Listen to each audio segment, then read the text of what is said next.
Ewan ko parang for me I don't know if you'd agree nung nag-NWO siya, naging black siya, parang nawala ng konti yung pagiging Hulk Hogan niya eh. Hollywood Hogan na Hollywood kasi siya. Hogan, diba? Which, Si Hollywood. ano naman, in retrospect, that's what resurrected his career. Well, Kasi yeah, I suppose, what they were saying, what the people were aware back then were saying na stale na kasi siya nung time na yun. Like people were tuning him out. Kasi napanood na namin yan lahat eh. Parang cartoon. 90s na. Parang, Oo nga, no? So naging edgy na siya. Gumana. I used to watch a lot of wrestling when I was in high school. Sa Channel 5 pa noon. Kasi sa probinsyano ako eh. Channel 5. Sa Channel 5, 10 p.m. Tapos walang cable sa lugar namin. So doon ako nanonood. Sa province yan?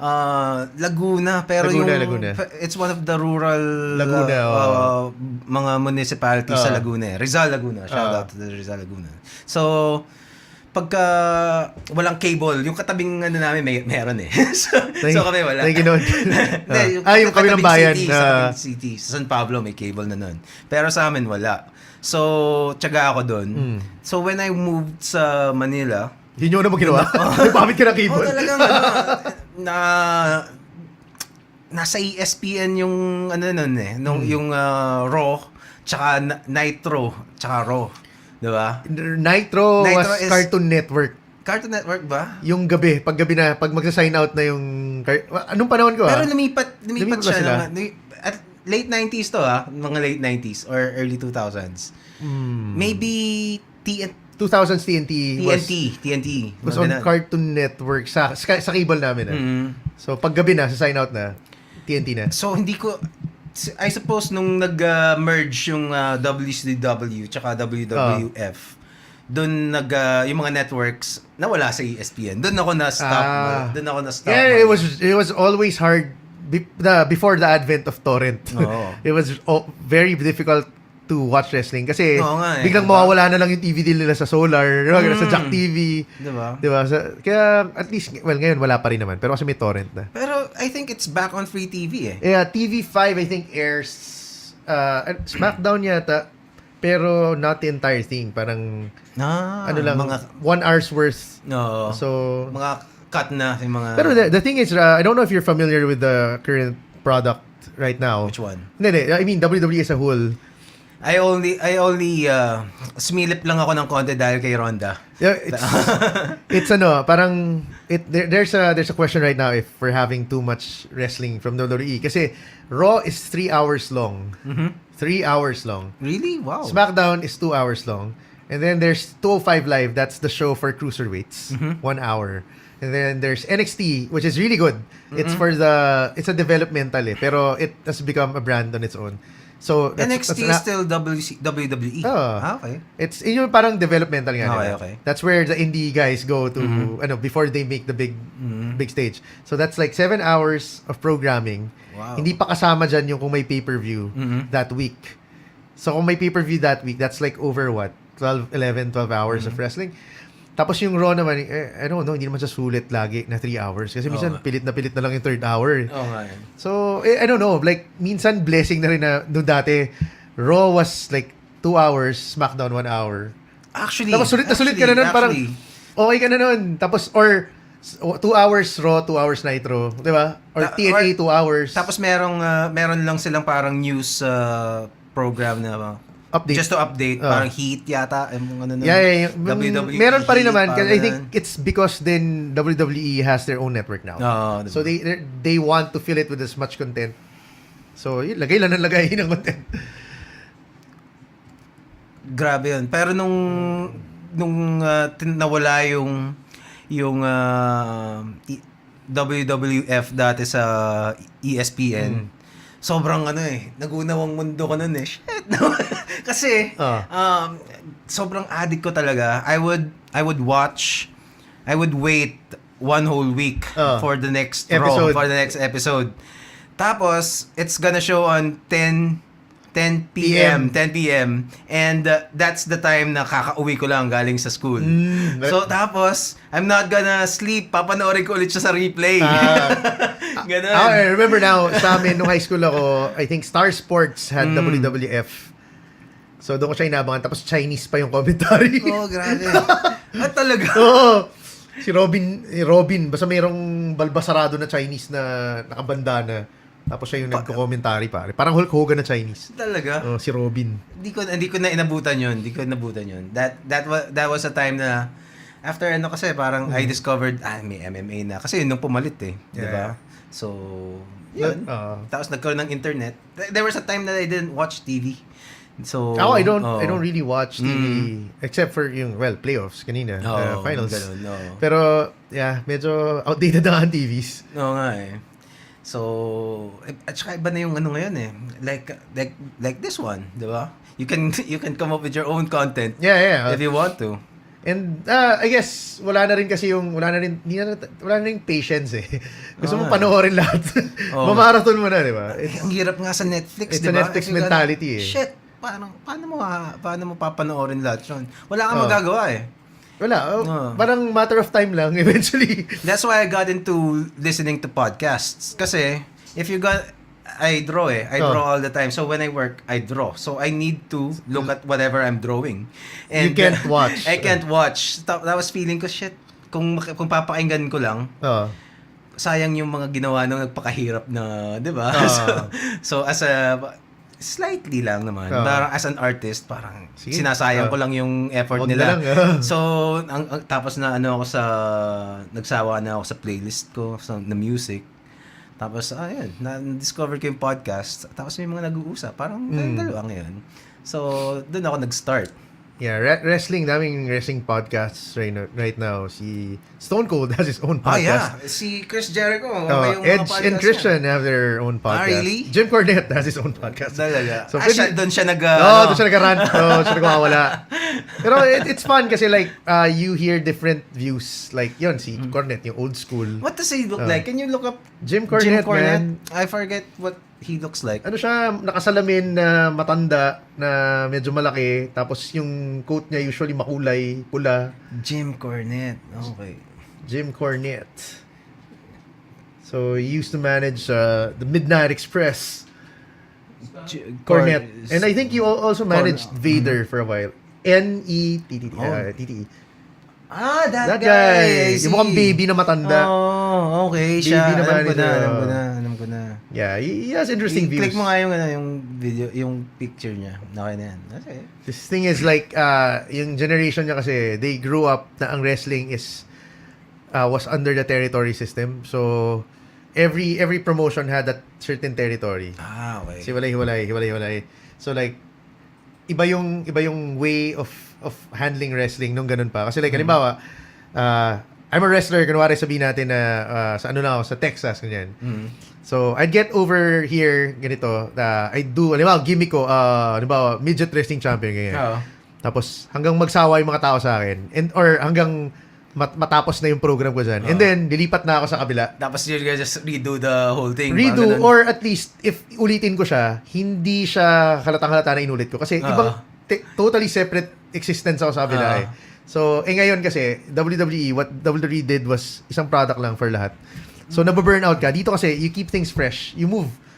Like, halimbawa, loser leaves town match kayo. Talo ka. Lipat ka.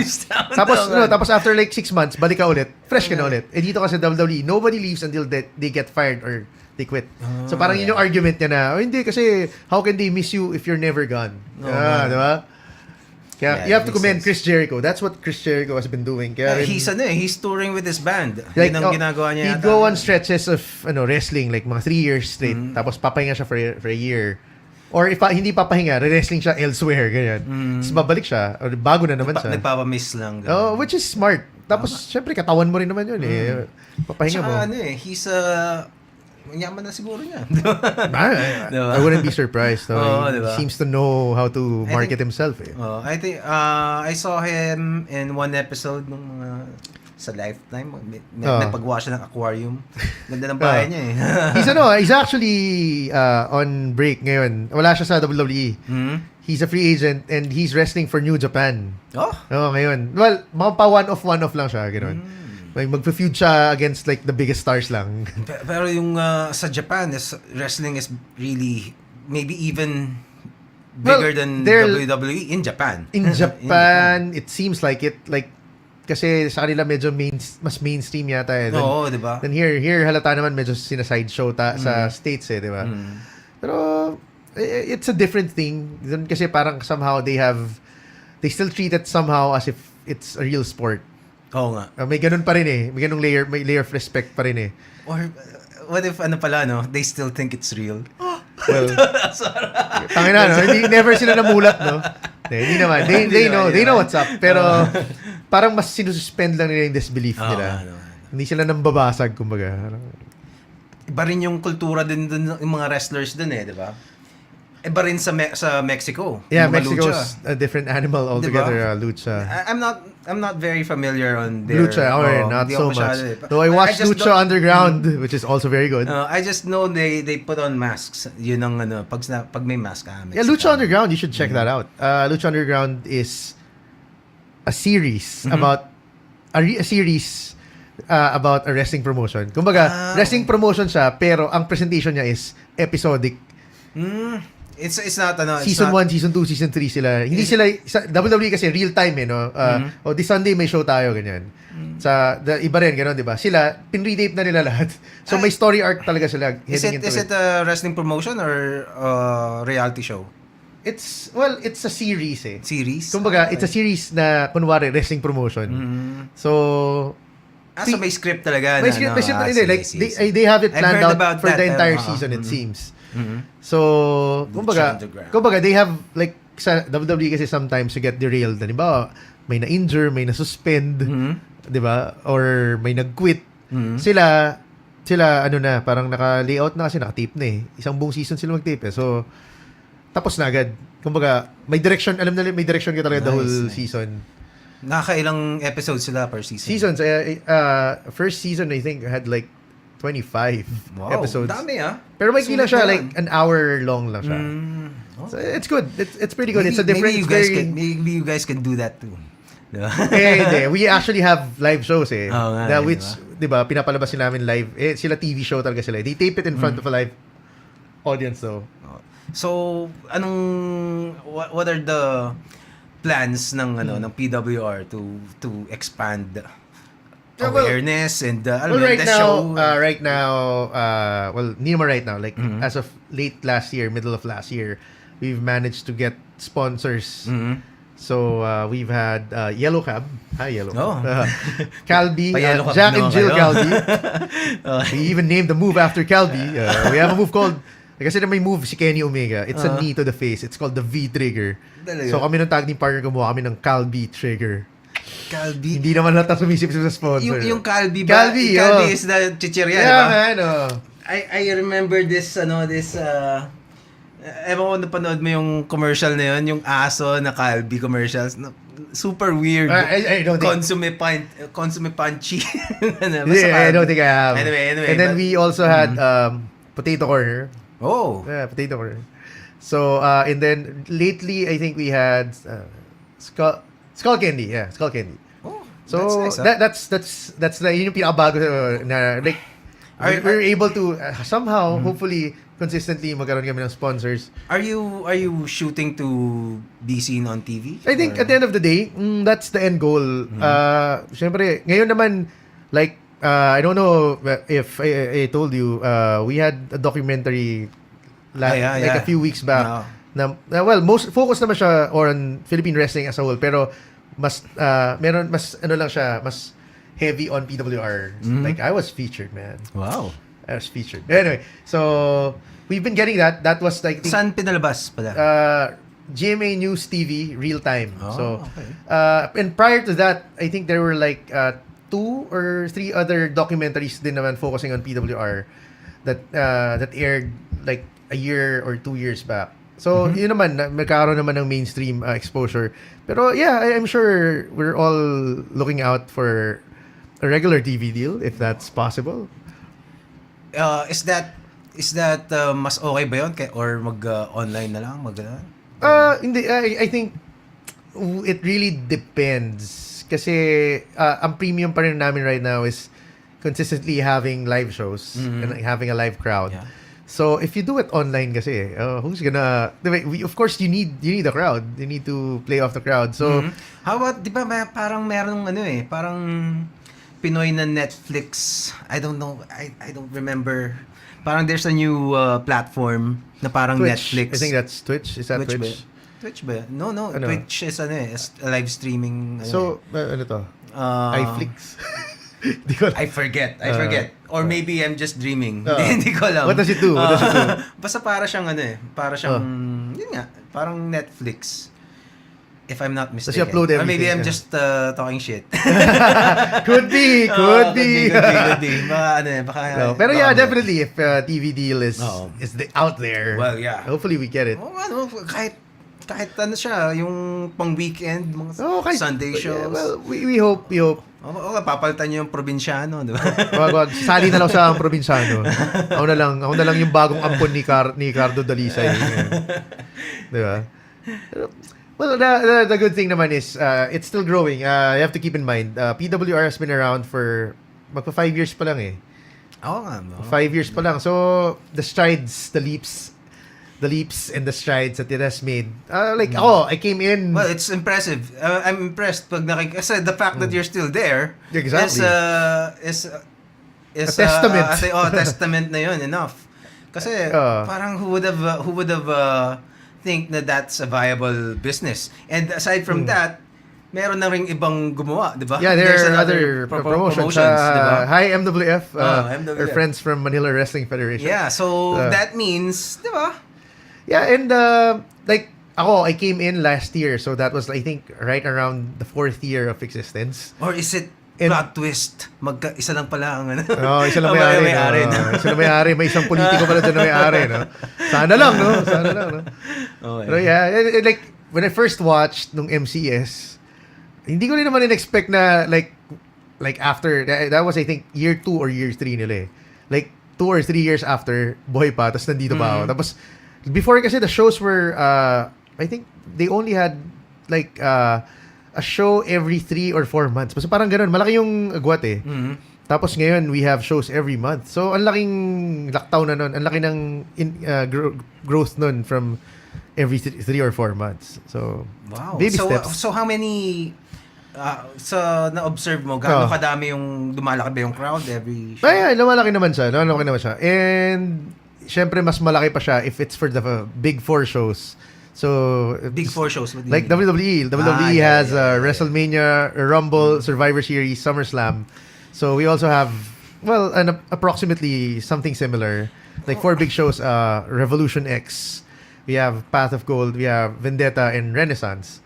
So, Revolution X, Path of Gold, Vendetta and Renaissance. Okay. So, meron din kaming ganung calendar. May Royal Rumble ba kayo na the counterpart? The closest counterpart that we have is Path of Gold. Path of Gold, okay. Kami, it's a 20-man elimination match. Hindi siya Battle Royale na over the top. It's just an elimination match. Survivor Series, ganun ba yun? No, it's just an elimination match. So, 20 men, parang Royal Rumble, isa-isa yung labas. Pero, you're eliminated not just through over the top elimination, pin, submission. Ayun. Ang saya nun. Yeah, I was there. I was there this February, and how did you do? I got eliminated in record time, 10 seconds. To be fair, I didn't know kasi the rule is champions do not participate kasi the winner gets to choose which championship he'll go after, and I'm the midget wrestling champion. So, I thought, I was there ringside. I thought, tayo na, galingan nyo. And then they started playing my music. Oh, shit. I was wearing a coat for crying out loud. What's your walkout song? It's by this really, really bad band called the OMONs. It's called the Morgue Express by the OMONs.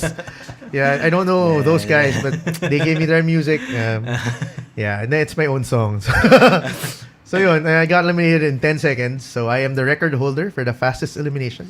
Parang I remember the Royal Rumble dati, the Bushwhackers, di ba? How fast? Ganun siya. Tapos pababa, tapos... Di ba? Ganun pa rin. Na-beat na yata For some yan. reason, no? ano ko siya that stuck. Parang alam na alam ko po rin kung ano yung itsura eh. Yun ang mga parang Yeah, classic and you don't even remember his wrestling moves, diba? Yeah, You remember the personality. I remember the licking. The licking, yeah. diba? But not necessarily the wrestling moves.